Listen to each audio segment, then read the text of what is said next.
Quelques commentaires au sujet de l'exercice 13a de la séance 16 en algèbre.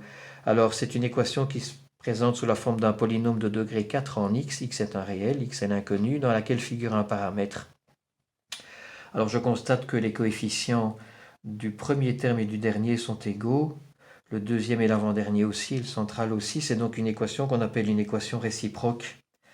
C'est un polynôme, le fait que le terme indépendant ne soit pas 0 fait que 0 n'est jamais racine de ce polynôme, et donc je peux diviser par x carré sans problème. On divise par x carré. Pourquoi carré? C'est l'exposant du terme central dans l'équation réciproque. Et on obtient x carré plus 2x plus 2m plus 2 sur x plus 1 sur x carré égale 0. Comme les coefficients du premier et du dernier terme sont égaux, du deuxième et de l'avant-dernier aussi, on va mettre ces coefficients en évidence et on obtient, on va regrouper les termes x carré plus 1 sur x carré ensemble. Le 2 qui est là et le 2 qui est là, ces deux, là on va le mettre en évidence pour avoir x plus 1 sur x. Et puis il reste le deuxième. Et maintenant l'idée c'est de dire x plus 1 sur x, on va le baptiser y. Tout ceci va devenir y. Et donc il faut maintenant s'intéresser à ce terme-ci pour voir comment l'exprimer en fonction d'y. C'est une somme entre deux carrés, ce qui suggère le carré d'une somme. Je développe le carré de x plus 1 sur x et j'obtiens x carré plus 1 sur x carré, les deux termes qui sont là, plus le double produit 2 fois x fois 1 sur x, qui vaut 2. Et donc, la somme de deux termes qui m'intéresse devient y carré moins 2. Y carré moins 2. Donc l'équation qui est ici devient y carré moins 2 plus 2 fois y plus 2m égale 0. Je réarrange les termes et j'obtiens donc une équation du second degré en y, dans laquelle il y a m. Pour trouver les solutions en y, je calcule delta. Je l'appelle delta indice y pour dire que c'est le delta de l'équation en y, parce que plus loin, il y aura un deuxième delta qui va apparaître. Et ce delta vaut 4 fois 3 moins 2m, il dépend de m. Et en fonction de m et des valeurs de m, ce delta a un signe qui est soit plus, soit 0, soit moins. Ça veut dire qu'en fonction de m, cette équation-ci aura pas de solution, une solution ou bien deux solutions. Si elle en possède, c'est-à-dire si le delta y est positif, les deux solutions sont données par l'expression qui est là, moins b plus ou moins, racine de delta sur 2a, on simplifie tout par 2, on obtient le nombre qui est ici, les deux nombres qui sont là, et on décide qu'on les baptise y1 et y2, et qu'y1 est le plus petit des deux. Bien. Ensuite, chaque fois que je trouve une valeur possible ici pour un des deux y, c'est une constante, donc c'est par exemple 3 ou 7, je dois injecter ces valeurs ici pour trouver x. Donc pour chacun des deux ici, je dois effectuer le même travail. Et donc je décide de rebaptiser y1, y2 par yi. Et i, c'est un nombre, une lettre que je peux remplacer par 1 et 2. Et donc je vais résoudre cette équation-ci. yi est une constante, c'est bien une équation en x. Je multiplie tout par x, je réarrange les choses et j'obtiens x carré moins yi fois x plus 1. Donc par exemple, si y1 vaut 3, je vais devoir résoudre x carré moins 3x plus 1 égale 0. C'est bien une équation en x. Je calcule le delta de cette équation en x, je l'ai baptisé delta indice x, et on obtient yi au carré moins 4, qui est un signe qui dépend de yi. Et ce signe est soit plus, soit moins, soit 0. Ça dépend du fait que yi se trouve entre strictement moins 2 et 2, ou bien à l'extérieur, ou bien égal à un de ces deux nombres. Bien. Chaque fois que ce déterminant est un nombre positif, c'est-à-dire quand yi est plus petit ou égal à moins 2, ou bien plus grand ou égal à 2, eh bien, cette équation-ci possède en x deux racines.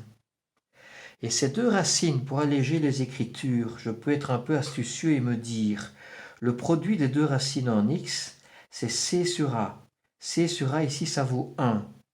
Ça veut dire que les deux racines ici sont deux nombres inverses l'un de l'autre. S'il y en a un qui vaut 4 tiers, l'autre vaut 3 quarts, puisque le produit doit valoir 1. Et du coup, ces deux racines, au lieu de leur donner deux noms différents avec des indices différents, je peux les appeler xi et puis son inverse 1 sur xi. Ça veut dire que si je comprends bien tout ça, quand i vaut 1, on va remplacer ici yi par y1, yi par y1, et on va trouver pour x deux nombres qui sont inverses l'un de l'autre et qu'on va appeler x1 et 1 sur x1. Même chose quand i vaut 2, on va remplacer yi par y2 et on va trouver deux nombres x2 et 1 sur x2. Bien. Il reste à voir maintenant quand est-ce que ces deux nombres existent. Ils existent quand le delta x est positif ou nul, c'est-à-dire quand y se trouve plus petit que moins 2 ou plus grand que 2. Et donc, je dois... Et y, ce sont les nombres que j'obtiens en résolvant cette équation-ci. Ça veut dire que je dois situer les racines de cette équation-là par rapport à moins 2 et 2, ce qu'on ne peut pas faire, c'est pas facile à faire, mais l'équivalent qui consiste à situer moins 2 et 2 par rapport aux racines de 3, ça c'est facile à faire.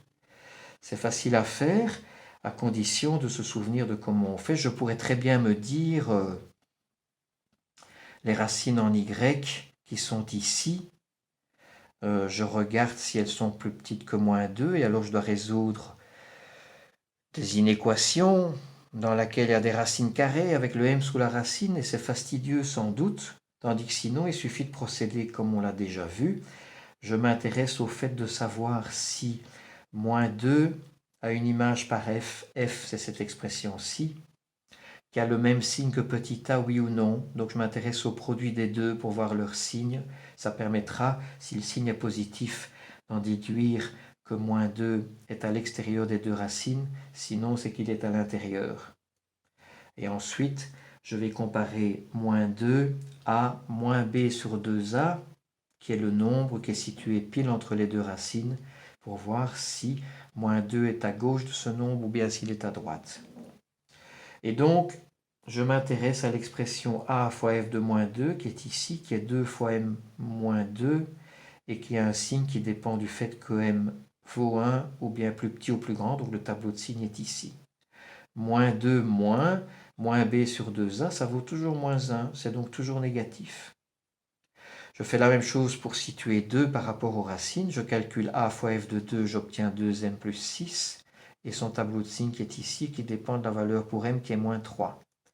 Je calcule 2 moins b sur 2a, ça vaut toujours 3, c'est toujours positif. 1, 2, 3, 4 tableaux de signes en même temps que le tableau de signes qui est ici. Je les reprends dans un tableau de signes global que j'écris en vertical, les valeurs particulières classées par ordre croissant, le signe de delta y, les deux colonnes qui permettent de situer moins 2, les deux colonnes qui permettent de situer 2. Chaque fois qu'on veut situer un nombre par rapport aux racines, ça donne lieu à deux colonnes supplémentaires. Et puis je lis ça de gauche à droite. Quand m est dans cet intervalle-ci, delta y est strictement positif. Ça veut dire qu'en y, il y a deux racines distinctes. La petite boule représente moins b sur 2a, leur moyenne arithmétique, le nombre qui est pile situé entre les deux.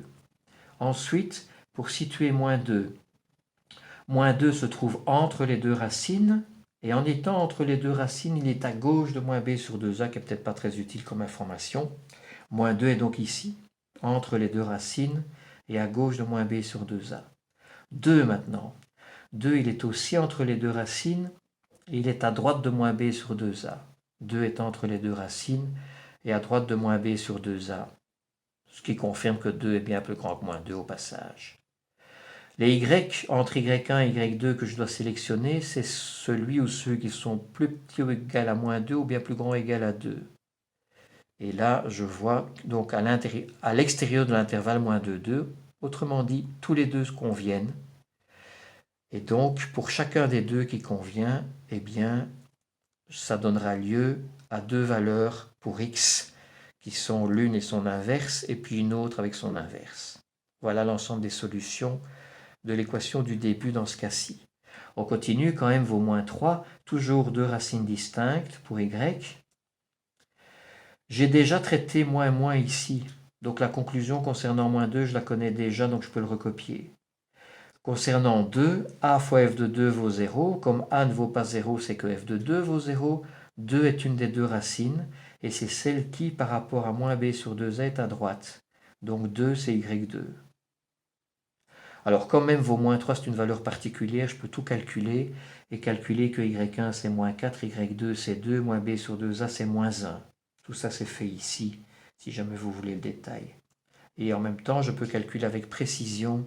Donc, les y que je dois garder, ben, ce sont les deux, puisque ce sont tous les deux à gauche de moins 2 inclus ou à droite de 2 inclus. Donc, les deux conviennent. Donc, une fois quand y vaut moins 4, une fois quand il vaut 2, pour chacun des deux cas, je peux calculer les valeurs de x et j'obtiens ces trois nombres-ci. Ici, j'ai un x qui est confondu, les deux x sont confondus. Non, c'est pas ça, c'est pas qu'ils sont confondus, il est égal à son inverse plutôt. Voilà, c'est ça. C'est ça qui est expliqué ici. Voilà. Bien. Oui, donc ils sont confondus, ça revient au même. Je bafouille, ça arrive, c'est l'âge. Alors attention, on continue. Ici, plus, moins, moins, j'ai déjà rencontré ici. Donc la situation d'y1, y2 et la situation de moins 2 entre les deux, c'est déjà fait. Concernant 2, 2 se trouve à l'extérieur des racines. Et en étant à l'extérieur des racines, il est à droite de moins b sur 2a, donc 2 est ici. Je dois donc sélectionner parmi y1 et y2, retenir seulement y1, et pour x, les deux racines x1 et 1 sur x1. Quand m vaut 1, plus, 0 moins plus, je n'ai pas encore rencontré ci, plus, j'ai déjà rencontré ici. 0 moins, pas encore. Ça veut dire que moins 2 est une des deux racines, et c'est celle qui est à gauche de moins b sur 2a, donc c'est y1. Et 2 est à l'extérieur des deux racines, et à droite de moins b sur 2a, donc 2 est ici. Et donc je ne dois sélectionner que y1, y2 est à rejeter, il est entre moins 2 et 2. Et comme m vaut 1, je peux calculer les valeurs exactes de tous les nombres, y1 vaut moins 2. Quand m vaut 1, c'est fait quelque part ici, y1 vaut moins 2, et les racines en x valent moins 1. Et quand m vaut 1, je vérifie par calcul qu'y2 vaut 0 aussi, tant qu'à faire. Voilà. Je continue. Rho est toujours strictement positif, donc il y a toujours deux racines distinctes en y. Moins b sur 2a est ici. Moins 2 est à l'extérieur des deux racines et il est à gauche de moins b sur 2a. À l'extérieur et à gauche de moins b sur 2a. 2 est à l'extérieur des racines et à droite. Aucun des deux entre y1 et y2 ne convient, n'est à retenir, et donc il n'y a pas de solution en x. Ici, delta vaut 0, ça veut dire qu'y1 et y2 sont toutes les deux les mêmes et égales à moins b sur 2a. Moins 2 est à l'extérieur des racines et à gauche de moins b sur 2a. Moins 2 est à l'extérieur et à gauche. 2 est à l'extérieur et à droite ici. Donc de nouveau, aucun des y ne se trouve à gauche de moins 2 ou à droite de 2. Aucun n'est à sélectionner, donc pas de racine pour x. En même temps, je peux vérifier tout ça en remplaçant m par 3 demi si on a envie, et on calcule et on vérifie que y1 et y2 valent tous les deux moins 1. Bien, qui est bien compris entre moins 2 et 2. Dernière ligne, là c'est plus rapide, delta en y est strictement négatif, on travaille dans les réels, donc pas de racine pour y et donc pas pour x et donc pas pour la solution du début. Voilà. Ici, si jamais ça vous intéresse, quand on calcule pour m égale moins 3, les deux valeurs pour x1, pour les solutions en x, normalement ce sont deux nombres qui sont inverses l'un de l'autre. Il y en a un qui est moins 2 plus racine de 3 et l'autre qui est moins 2 moins racine de 3. C'est peut-être un peu curieux, mais ces deux nombres sont bien inverses l'un de l'autre et on peut le vérifier ici. Si on prend l'inverse d'un des deux, on obtient l'autre. Bien, les conclusions maintenant de cette équation du début, eh bien tout se trouve ici. Quand m se trouve être plus petit que moins 3, les solutions sont écrites. L'ensemble des solutions contient 4 nombres qui sont les x qu'on a vu un peu plus haut.